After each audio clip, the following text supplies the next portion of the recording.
Doctor గారు, వేపాకు, తులసి లాంటి ఆకులు వాడటం వల్ల స్కిన్ ప్రాబ్లమ్స్ కు దూరంగా ఉండవచ్చా?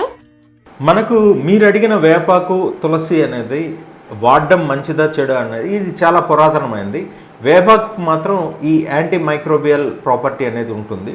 అది మనకు ఈ అమ్మవారు కానీ లేకపోతే సలిపి వచ్చినప్పుడు ఎక్కువ శాతం మనకు వేపాకు అనేది ఇస్తూ ఉంటారు. అదేవిధంగా వేపాకు తినిపిస్తూ ఉంటారు, వేపాకు పూస్తూ కూడా ఉంటారు. బట్ ఈ ఆయుర్వేదం వచ్చేసరికి మనకు మంచిదా చెడా అనేది వాటి వల్ల తీసుకోవడం వల్ల కానీ పూయడం వల్ల ఎటువంటి ప్రమాదం లేదు. కాబట్టి ఎవరికైనా ఈ సమస్య వచ్చినప్పుడు మనకు అంటే చికెన్ పాక్స్ కానీ లేదా వేరే ఇతరత్ర వచ్చినప్పుడు దగ్గరలో ఉన్న డాక్టర్ని మీరు కలుస్తూ ఈ వేపాకు తినడం లేకపోతే వేపాకు పోయడం వల్ల ఎటువంటి ఇబ్బంది అయితే ఉండదు. కాబట్టి మీరు వేపాకు, తులసి మీద మాత్రమే మీరు డిపెండ్ అయ్యి మీరు వేరే ఆయింట్మెంట్స్ కానీ క్రీమ్స్ కానీ ట్రీట్మెంట్ తీసుకోకుండా ఉండడం వల్ల ఒక్కొక్కసారి ప్రమాదంలో పడడానికి అవకాశం ఉంటుంది.